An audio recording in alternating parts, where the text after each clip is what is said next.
Bow our heads. Heavenly Father, Lord, thank you for this meeting, Lord. It's the beginning. Whether they know it or not, it will be a big change in their lives, Lord. Let all of this be for the sake of the kingdom of God, for your expansion and for your evangelism, Lord. We entrust this meeting for you, Lord. And if it's your will that future leaders arise from this group, in the name of Jesus Christ, we pray, amen. Amen. I did nothing. Okay.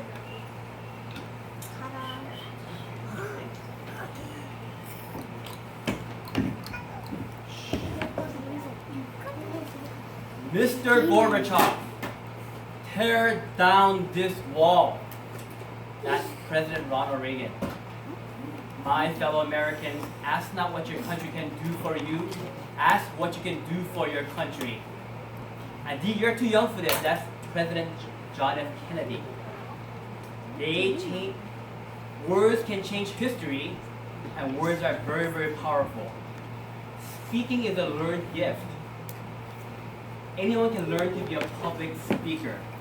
I promise if you stick with this, it will change your life. I guarantee it. It cannot not change your lives. We'll start with ABCs and 1, 2, 3s and do, re, mi. And it's fun. I'll start by passing out a picture just to kind of let you know what's happening. And I sent you guys to talk about also. Just think about this, okay? Everything you learn will make your brain grow. You can pass this picture around. Okay. Why do you bring pants? It's just a metaphor.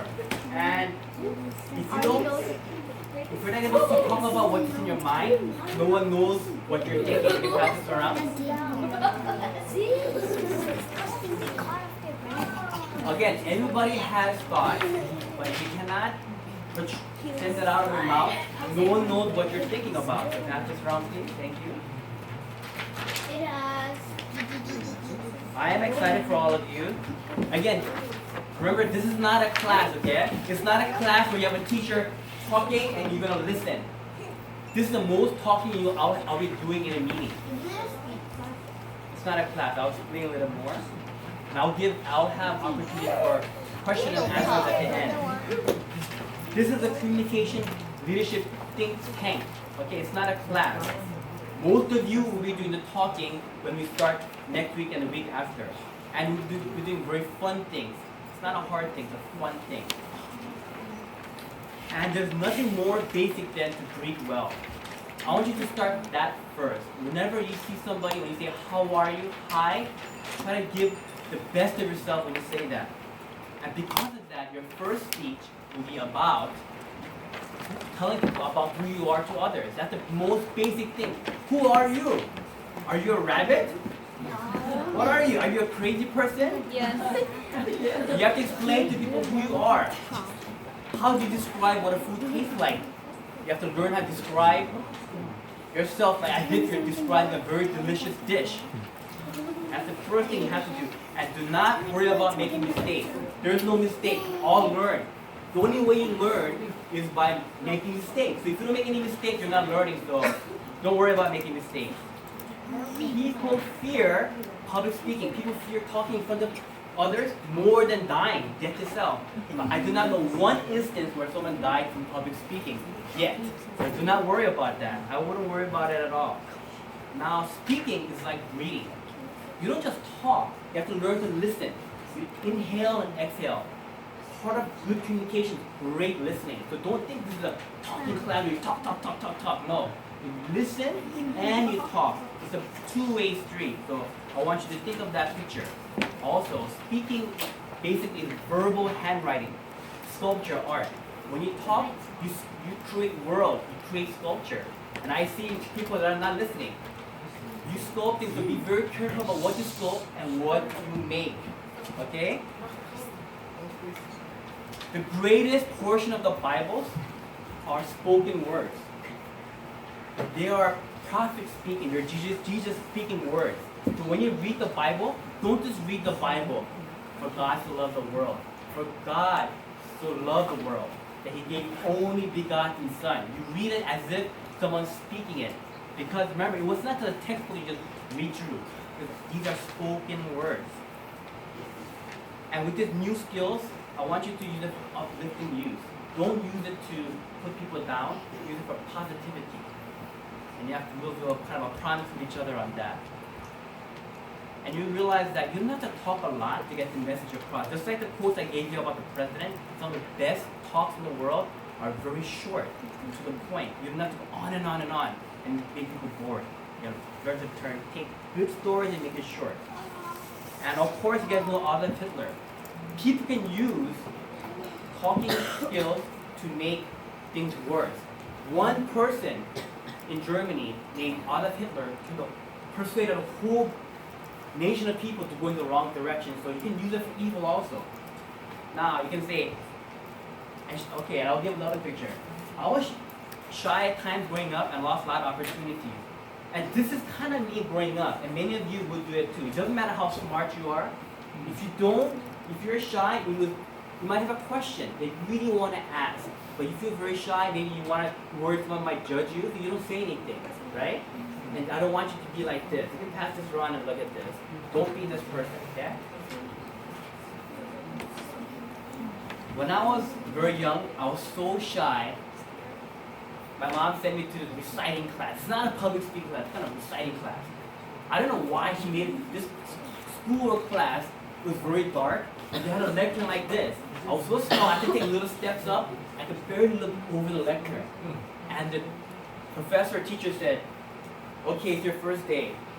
I want you to repeat after me. When a snake drinks water, it produces poison.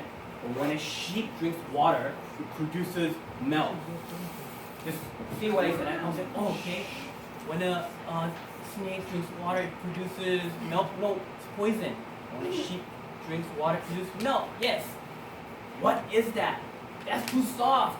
Say it louder with more strength. Okay. Oh. When the snake drinks water, it produces poison. So when the sheep drinks water, it produces milk.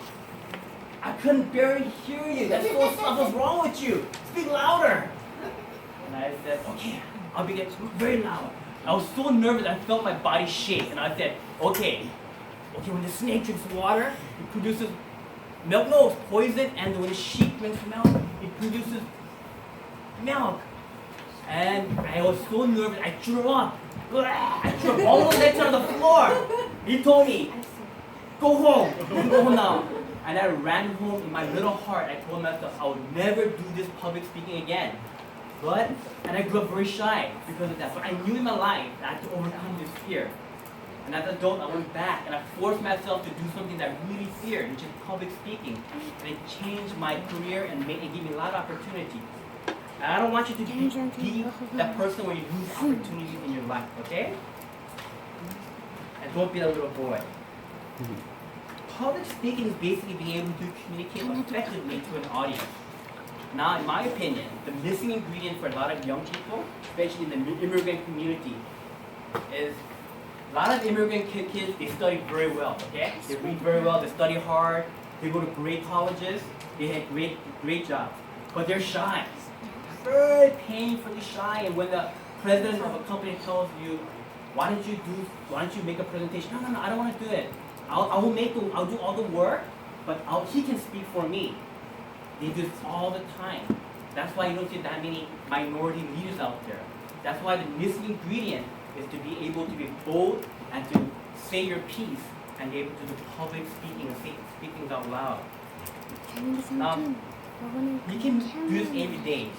Giving speech at home, make it a family event. Make it a game where at home when you're at Gawos and have dinner, talk about what you did during the day to each other. You stand up, you talk, you laugh and have fun. And you talk about new tricks, new skills you have gained. And for the parents, if the parents will do this first, the kids will follow. If the mom and dad kind of play this role back and forth, the children will say, I want to do this too, and they'll do it. So you guys start first. You don't have to force them. You gotta make them want to do it. It's very important. Now, we are social creatures.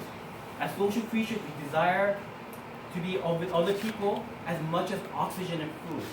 If you don't do this, we turn a little strange to the street people, you know? And I want to say, let's take this journey together and have interesting conversations and storytelling and learning. That's part one. I'll start part two.